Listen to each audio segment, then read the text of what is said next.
Because even in countries where they are claiming democracy, they are enjoying more freedom in Africa than we can enjoy in their own country. Hello, good morning, good afternoon, good evening, all of you. I brought you this power of speech from Mr. Joshua Maponga concerning about the land issue. So before I speaking many things, let us go and listen what Maponga is saying. Welcome.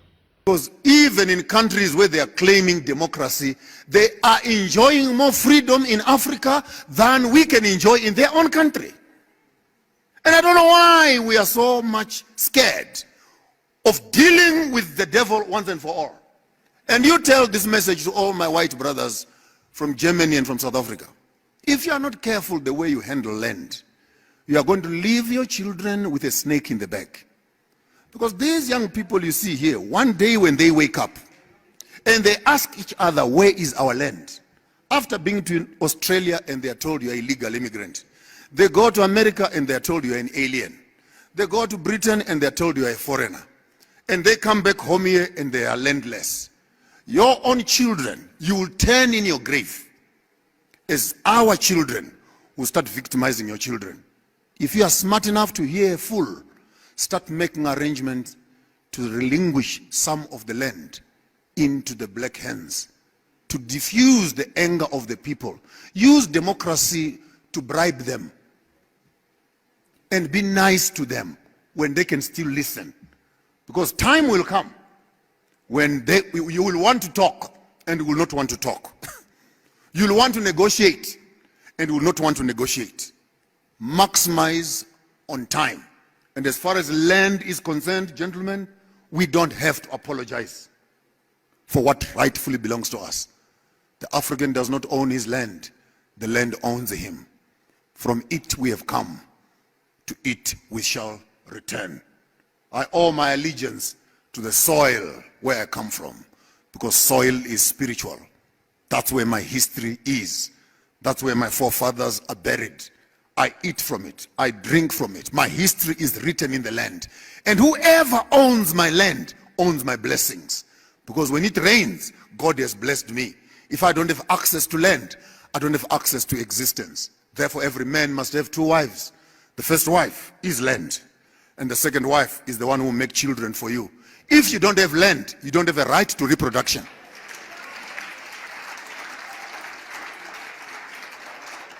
Because you cannot sleep with your wife on WhatsApp. You can't sleep with her on Facebook. You need an address. You need an address. Land. Land is the address that legitimizes even making children. That's why when lions walk around the bush, they lift up their legs and they mark their territories. And after they've marked their territories, then they start reproducing. Are animals now better than us? That we fail to have access to our own spaces so that we can reproduce after our own selves.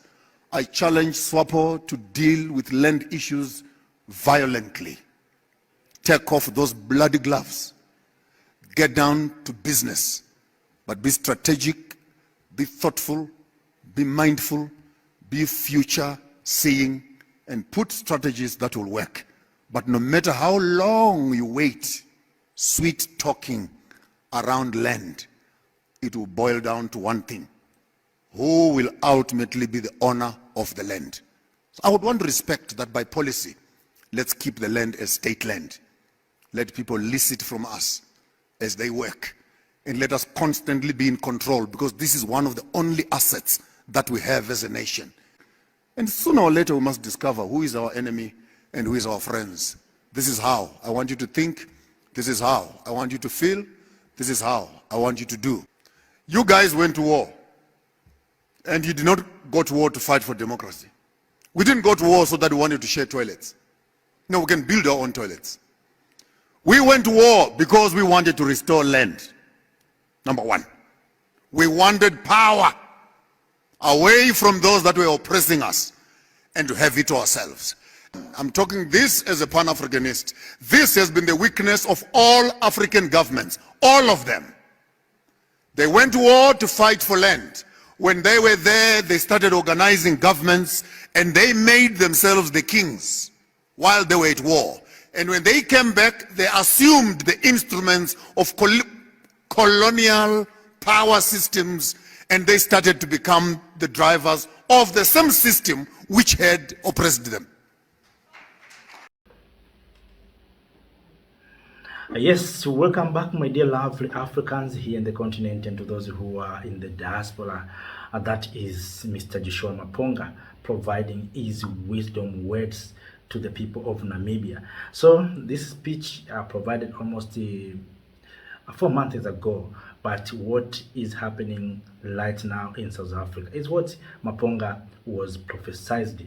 You know, those who own the land in the continent, especially in some countries, not the whole continent, in some countries, especially in southern parts of the continent, in South Africa, Namibia, of course, there are some white minority who own the large land, and you know our population is growing very fast.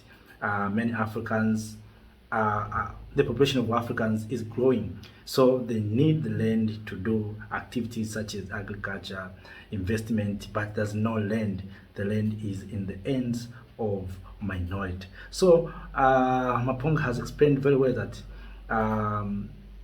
our friends from Yemen, from South Africa, must find a way how they can share the land with their fellow Africans, because the time will come when these young Africans will ask themselves, where is our land? Where is our homes? Where is our heritage? Because when they go out there, they thought they are immigrants, they thought they have nothing. So how will them accommodate these Africans? So to avoid conflict and a misunderstanding, that's why Maponga has explained very well that maybe they can use democracy to lobby Africans at this time when Africans are ready to listen and to be pleased, because when the time will come when these Africans will come up, I think things will change. But all in all, my dear lovely Africans, what we need to understand that those who take the land, they didn't take the land as a land, they take the land that is productive, the land that is fertile, the land with resources. So Africans, we own nothing. That's what it means. We cannot feed ourselves. So if we want to grow food, we don't have land. And that's why sometimes you wonder that Africans will import food. You know, you may ask yourself, how is it possible the continent with horrible land is the continent that is importing food? And what is so bad, we're importing plastic food, not organic food, plastic food. We have seen some countries consuming plastic rice, plastic fishes, but why? It's because Africans, we don't own the land in some parts of our mother continent, Africa. So for instance, in South Africa, the land is in the hands of minority, white people. And now the government is saying, let us go and share the land. Because without sharing the land, the country will come into trouble, because the population of black people is growing and the black people is demanding the equality. How is it possible one people can own almost a district while others, millions of people, are landless? I think what Malema has been always saying, that in order for you to be recognized, you need to have the land. And of course, even Maponga said you need to have two wives. One is the land, and the next one is the one who is going to give you children. So if you don't have the land, you have no right to marry. It's spoken very well. So I think all in all, we need the land. The land must be distributed equally to others. So you know, sometimes you see Trump, Elon Musk trying to threaten people not to take the land, because they know very well that inside the land there are minerals, there's resources, there is production, investment. So why don't they accept? You know, one day I was listening the representative of Afro Forum saying that we have been here for 400 years. So we cannot go back to Europe. We will stay here in the continent.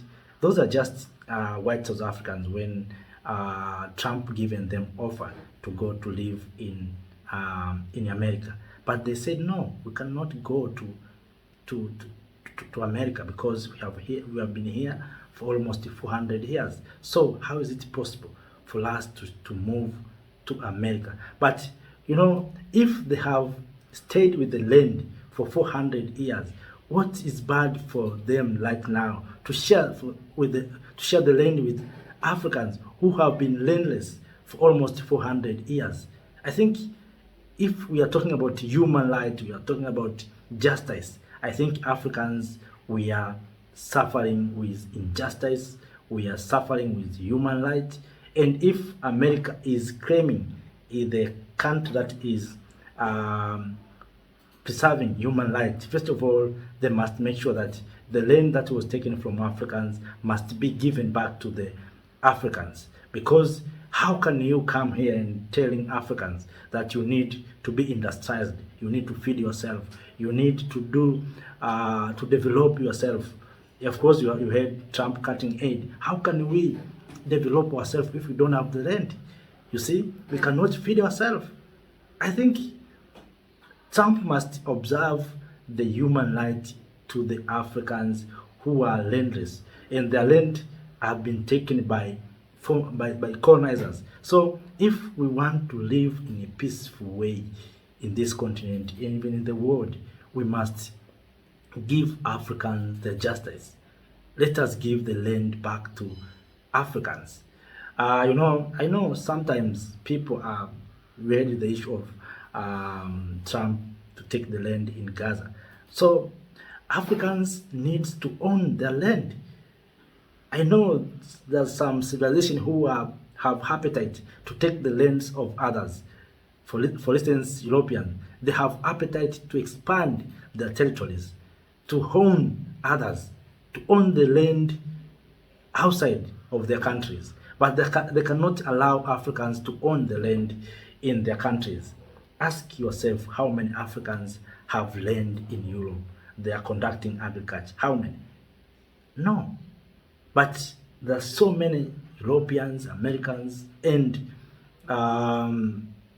Chinese who are here in the continent, own the land.